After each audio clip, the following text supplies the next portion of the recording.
마지막 그래서 누가복음까지 한번 살펴봐야겠다라는 생각이 들어서 누가복음 앞부분 1장, 2장에 나오는 이런 내용들을 오늘 살펴보려고 합니다.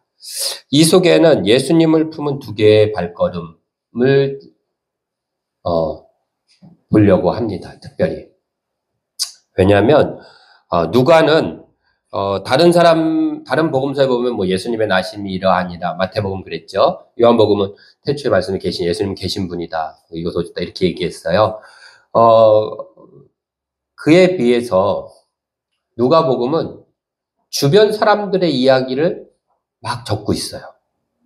뭐 세례 요한의 아버지인 사가랴 그의 이야기 스토리를 막 길게 적어요. 뭐 그가 순번이 돼서 뭐 갔는데 천사를 만나고 막 스토리를 적어요. 그의 부인인 엘리사벳 그 이야기 막 얘가 만나갖고 마리아 만나서 무슨 얘기하고 막 이 대사들까지 막 적어요.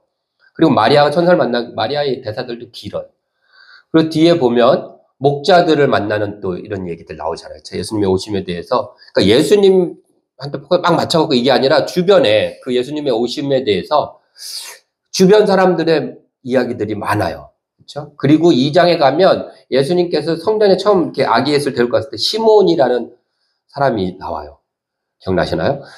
성전에서 예수님을 기다리는 사람이에요. 이 사람이 예수를 보고 또 막 이렇게 얘기하는 그 사람에 대해서 이 사람은 하나님을 경외하고 성령이 충만한 사람이다. 그 위에 머무른 사람이다. 막 이런 설명과 함께 막 그런 내용들이 이렇게 적혀 있어요. 1, 2장에. 그래서 주변 사람들의 이야기들과 반응들이 적혀 있습니다. 물론 그 중에서 가장 주목해야 될 사람은 누굴까요? 네? 이 주변 사람들 중에서 가장 주목해야 될 사람이 있다면 누굴까요? 마리아겠죠. 그쵸? 어쨌든 마리아, 예수님을 어머니니까.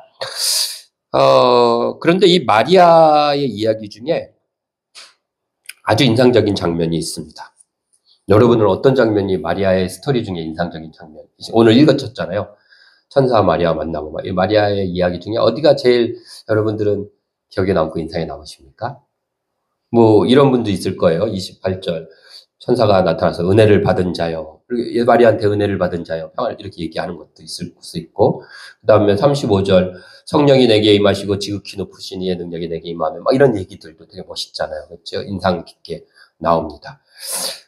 마리아가 하는 대사들도 뭐, 38절에 보면 주의 여정이오니 말씀대로 이루어집니다. 뭐 이런 얘기들 다 굉장히 우리가 신앙적으로도 그렇고 인상적으로 볼 수 있는 부분입니다. 그런데 저는 39절이 눈이 갔어요. 한번 읽어볼까요? 39절 시작. 이때 마리아가 일어나 빨리 산골로 가서 유대 한 동네에 이르러. 뭐냐면 마리아가 천사한테 들었어요. 너 아기를 낳을 거야. 이랬어요. 난 남자를 모르는데요. 성령이 너한테 임하시면 너는 아이를 낳을 거고 그 아이가 하나님의 아들이라 불려질 거고 그 이름을 예수라고 해. 마리아가 어떻게 그런 일이 일어나죠? 막 얘기하니까 엘리사벳 알지? 네 친척 중에 벌써 6달이 됐어. 그러니까 마리아가 그 얘기를 듣자마자 어떻게 그렇게 이루어질 것입니다. 고백한 다음에 뛰어가는 거예요. 엘리사벳한테. 근데 여기 보니까 어떻게 뭐라고 되어 있냐면 산골로 가서 유대한 동네에 이르렀대. 우리 지난 시간에 살펴봤던 이사야서 말씀이 떠올랐어요. 좋은 소식을 전하며 평화를 공포하며 복된 좋은 소식을 가져오며 구원을 공포하며 시온을 향하여 이르기를 내 하나님이 통치하신다 하는 자의 산을 넘는 발이라는 얘기 했었어요. 우리 마지막이었죠. 저는 저 문구가 여기 딱 떠올랐어요. 마리아의 모습에서. 마리아가 천사한테 엄청난 얘기를 들은 거잖아요. 그렇죠? 메시아를 네가 잉태했다. 그 당시에는 유대의 많은 그 젊은 여인들 뭐 젊거나 나이가 들었거나 여인들은 가지고 있는 소망 중에 하나가 메시아를 잉태하는 것을 소원했었어요. 왜냐하면 메시아 대망 사상이 굉장히 극에 달하고 있던 시기였기 때문에 그랬는데 물론 그것이 뭐 이렇게 동정녀로 온다든지 뭐 이런 식의 차원은 아니지만 어쨌든 나를 통해서 메시아가 태어나면 좋겠다. 우리나라를 구원할 뭐 이런 생각들을 갖고 있는 시기였는데 어쨌든 엄청난 일을 당한 거예요. 그것 때문에 자기가 겪어야 될 그 불리함과 그 어려운 거는 다 신경 안 쓰고 지금 그게 아니라 하나님이 그렇게 하라 천사가 얘기하니까 그렇게 이루어질 것입니다 라고 얘기는 했지만 그러나 마리아는 두렵고 떨렸겠죠. 믿음의 확신으로 고백은 했지만 그 일이 진짜 나한테 일어났을 때 내가 어떻게 감당할 수 있을까? 그랬는데 천사가 뭐라고 그래요? 엘리사벳은 이미 아기 못 뺀다 그랬는데 6달이나 됐어. 근데 이게 마리아가 그 사실을 몰랐어요. 왜냐하면 앞으로 좀 가서 24절에 보면요. 그 후에 그의 아내 엘리사벳이 잉태하고 5달 동안 뭐예요? 숨어 있으며 이르되. 여기 숨어 있다라는 거는 엘리사벳이 이렇게 꽁꽁 숨어 있는 게 아니라 감추다, 숨겼다. 뭘 숨겼을까요? 잉태한 걸 숨긴 거예요. 그 나이에 아기 못 가질 거라는 거를 그 나이가 돼서 막 그렇게 얘기할 때 잉태했으면 동네방네 소문내도 좋을 텐데 숨겼어요. 부끄러워서 숨긴 게 아니에요. 25절 주께서 나를 돌보시는 날에 사람들 앞에서 부끄러움을 없게 하시려고 이렇게 행하셨다. 그러니까 나를 부끄럽지 않게 떳떳하게 만드시려고 하신 거예요. 좋은 일인데 숨겼어요. 왜 숨었는지 모르겠어요. 그래서 아무도 몰라. 그런데 천사가 알려준 거야. 마리아도 몰랐는데.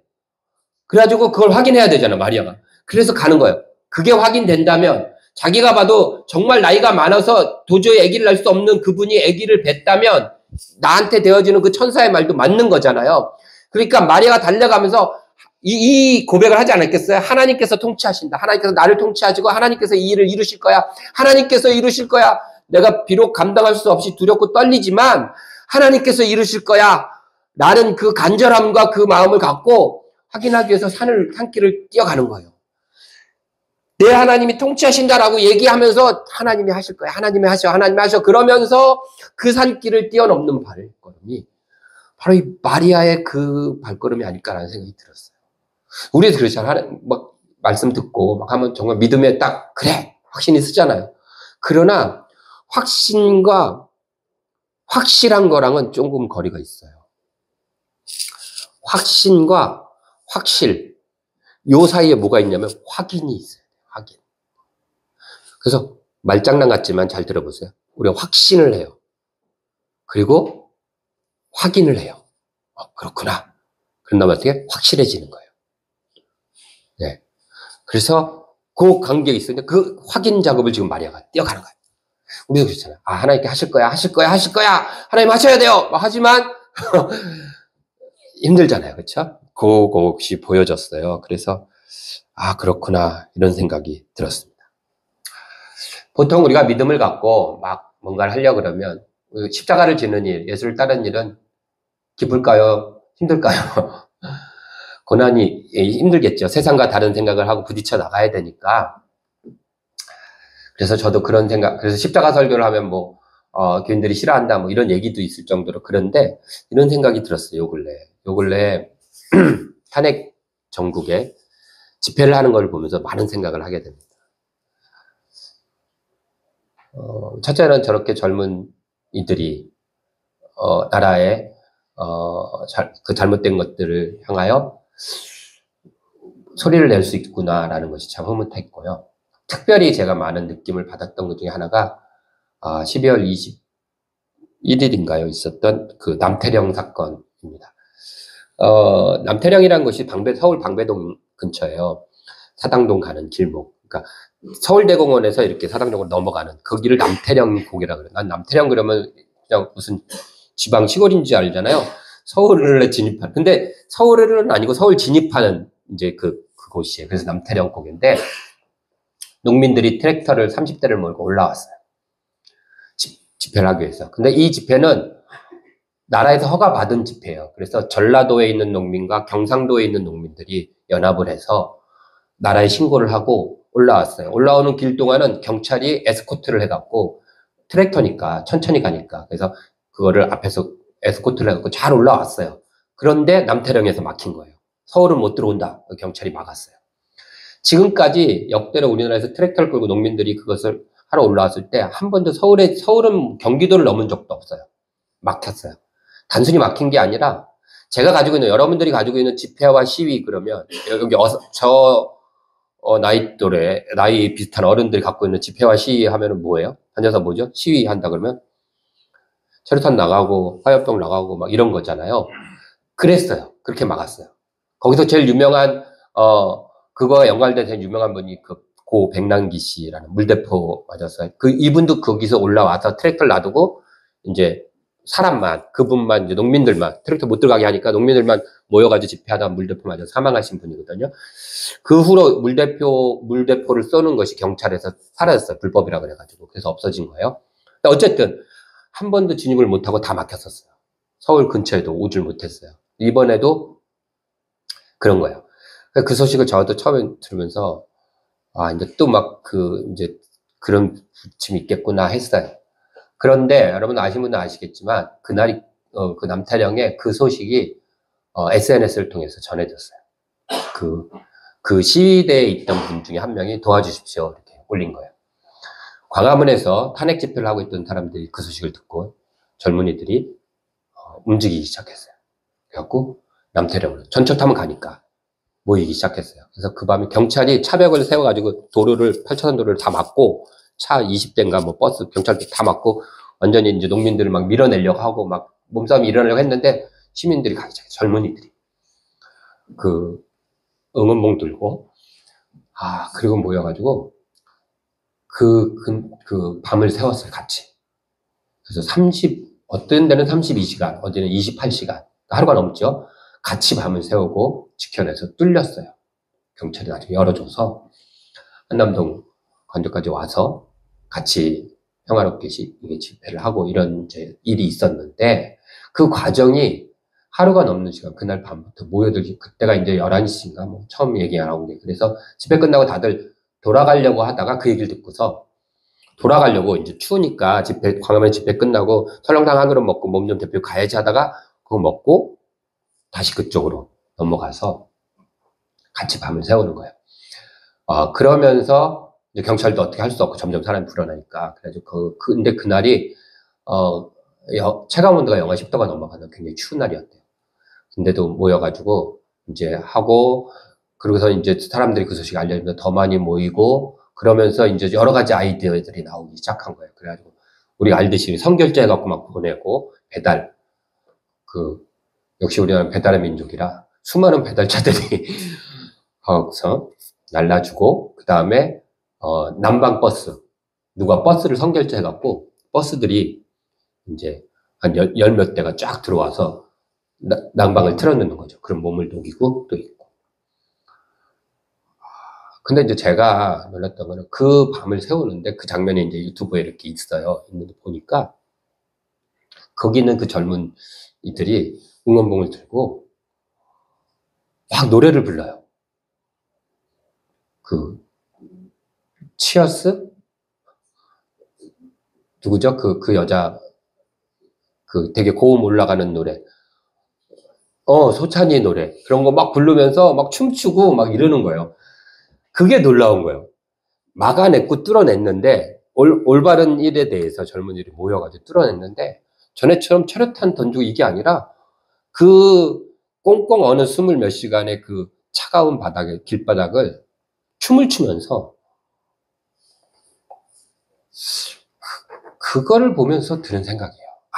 이게 우리가 하나님께서 통치하신다 하면서 이 산을 넘을 때 우리가 굉장히 힘들잖아요. 그렇죠? 험하고. 그런데 그리고 그런 줄 알았어요. 그리고 예수님의 제자들도 그렇게 갔어요. 힘들지만 진리를 붙잡고 예술. 그런데 이게 즐거울 수도 있겠구나라는 생각이 든 거예요. 그 발걸음이. 우리는 십자가를 지십시오. 그러면 맨날 막 힘들고 이렇게만 생각하잖아요. 이게 아니라 십자가를 지는 일이 힘은 들어요. 그 사람들 추웠겠죠. 핫팩들이 암만 지원받아 춥고 밤샜으니까 잠도 못 자고 힘들었지만 즐겁게 막 흥겹게 즐거워하고 기뻐하면서 갈 수도 있는 거구나 라는 생각이 들었어요. 그걸 보면서. 그러면서 되게 많은 생각을 하게 됐어요. 그래서 우리가 가는 예수를 따른 제자의 길도, 십자가의 길도 힘들고 괴롭고만이 아니라 정말 즐겁고 기뻐하면서 막 으쌰으쌰 하면서 또 서로서로 막 이것도 버리고 저것도 버리고 이러면서 환호하면서 축제처럼 이렇게 갈 수도 있겠구나. 물론 내 일상이 깨지고 내 시간을 투자해야 되고 추위에 떨어야 되지만, 하지만 그 속에서 즐거움을 찾고 기뻐하고 덩실덩실 춤도 추고 노래도 부르고 같이 동료도 느끼면서 이렇게 갈 수도 있는 거구나. 그렇게 해서 뚫어낼 수 있는 거구나라는 생각이 들었어요. 그래서 굉장히 저는 한편은 낯설면서도 한편으로는 굉장히 큰 희망과 기대가 그 속에서 보였어요. 그 젊은이들의 모습 속에서. 뭉클하기도 하고요. 우리뿐만 아니라 전 세계의 모든 나라는 시위를 하면 돌 들고 화염병을 던져요. 그리고 깨부시고 봐요. 그런데 우리도 그렇게 했어요. 화염병 던지고 돌 던지고 철탄 던지고 이거 쓰고 막 싸우고 서로. 근데 우리 다음 세대들은 안 그런 거예요.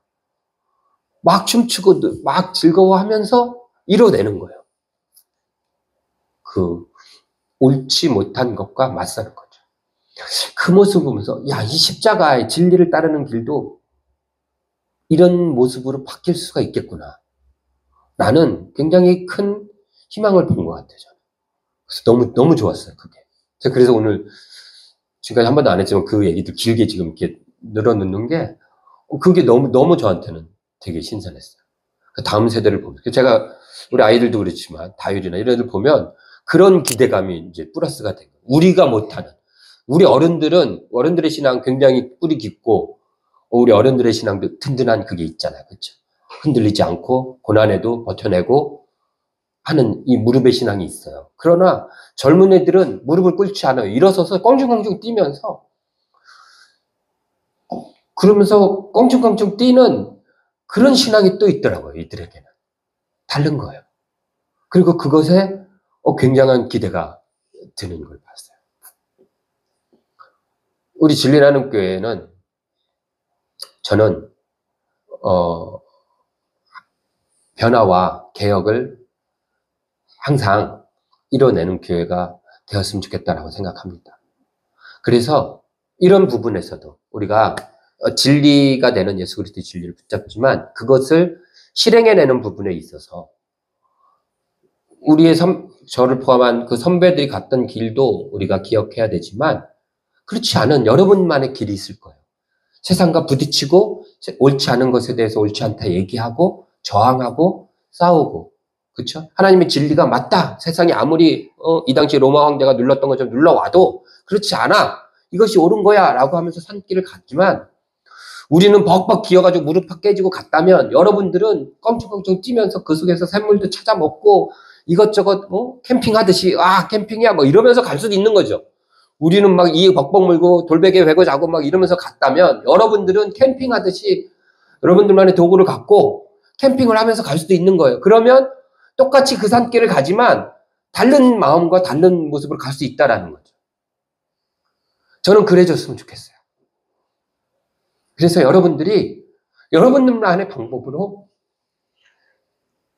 우리 하나님이 통치하시는 거야 라고 외치면서 그러면서 세상을 향하여 나갈 수 있는 그런 저와 여러분들이 예수를 품고 마리아가 정말 마음속에 뱃속에 예수를 품었잖아요. 예수를 품고 그 산길을 걸어갔다는 처럼 여러분들 예수 그리스도를 품고 그렇게 기뻐하고 즐거워하며 여러분들만의 방식으로 산을 넘는 부딪혀 나가는 그런 저와 여러분들이 되기를 바랍니다. 우리가 이렇게 할 수 있는 것은 중요한 이유는 두 번째 발걸음이 있기 때문입니다. 그것은 누구의 발걸음일까요? 하나님의 발걸음이에요. 하나님의 발걸음이 굉장히 꼼꼼하고 디테일해요. 그래서 우리가 막 그렇게 갈 때, 여러분 다양하게 갈 때 막 발견되어지는 거예요. 그럼 더 기쁘잖아요. 막 보물찾기 하처럼. 보세요. 이런 거예요. 누가가 이렇게 얘기해요. 1장 3절에 보면 이 모든 일을 근원부터 자세히 미루어 살핀 나도 근원부터라 그래요. 우린 근원부터라 그러면 뭐 시작부터 아니면 뭐 뿌리부터 이렇게 생각하잖아요. 근원이니까. 근데 이게 원어를 보면요. 하늘로부터 살폈다 이렇게 돼 있어요. 물론 유대인들의 생각에 하늘이 시작이니까 그렇죠? 하늘로부터 살폈다는 거예요. 위로부터. 근데 실제로 하늘부터 하나님이 어떻게 하셨는가부터 살핀 것 같아요. 그래가지고 이제 그 디테일하다는 건 이런 거예요. 여러분들 세례 요한의 아버지가 누구죠? 사가랴 제사장 가문이에요. 아론의 후손이에요. 사가랴가 여기 우리 있는 본문에 보면 사가랴를 설명하면서 뭐라고 하냐면 아비야의 반열이다 이렇게 돼 있어요. 5절에 보면 유대왕 헤롯 때에 아비야 반열의 제사장 한 사람이 있었으니 그 이름이 사가랴라 이렇게 돼 있어요. 아론의 후손들 중에 이 반열이라는 게 이제 순서가 있어요. 24개가, 4명이 있어요. 순서가 24, 1번, 2번, 3번, 4번. 이래가지고 24번까지 있어요. 이 사람들이 돌아가면서 한 주씩 한다 그러면 2번 하는 거죠. 1년에 2번, 이제 그 순서대로 들어가서 그 직분을 감당하는 거예요. 그런데 그 순서마다 이름이 다, 누구 반열 쭉 있는데, 아비야의 반열은 8번째 순서예요. 그런데, 여러분 한번 찾아볼래요? 역대상, 한번 보세요.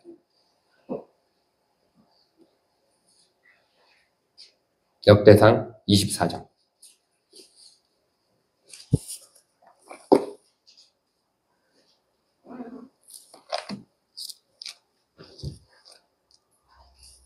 찾으셨어요? 10절 한번 읽어주세요.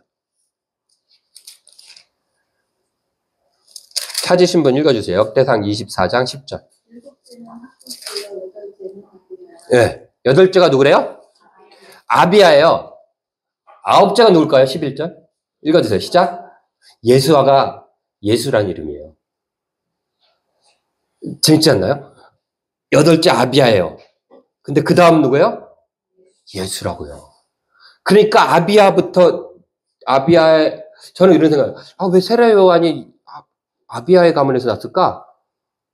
이런 생각 했어요. 예수님 앞길을 예비하는 누구도 될 수 있잖아요. 꼭 사촌이 아니어도 되잖아요. 왜 그랬지?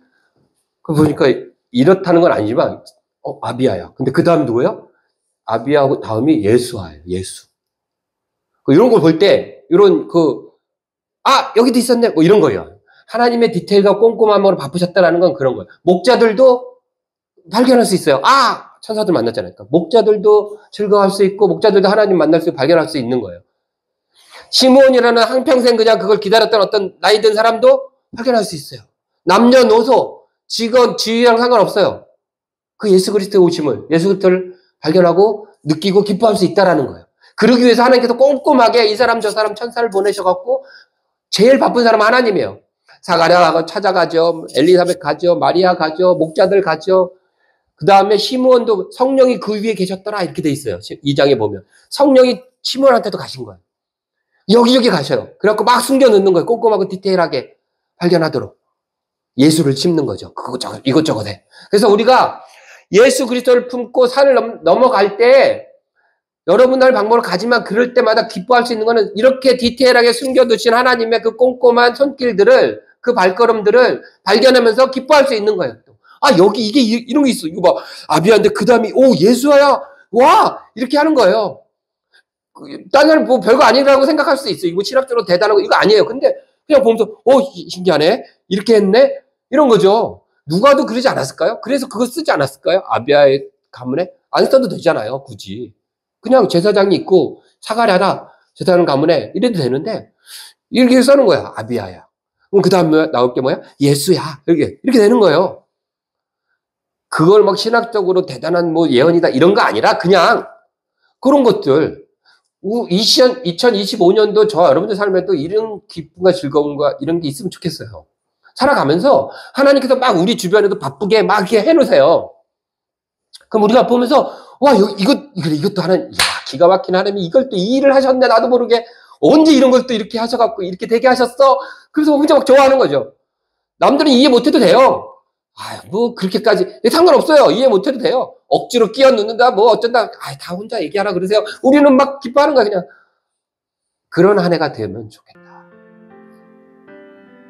그래서 좀 기대가 되고 신나지 않나요? 저는 되게 기분 좋은 것 같아요. 예상치 못했을 때 막 어느 때 예수를 품고 산을 넘어야 돼요. 도망가지 말고 부딪혀서 막 가는 거예요. 확인하기 위해서.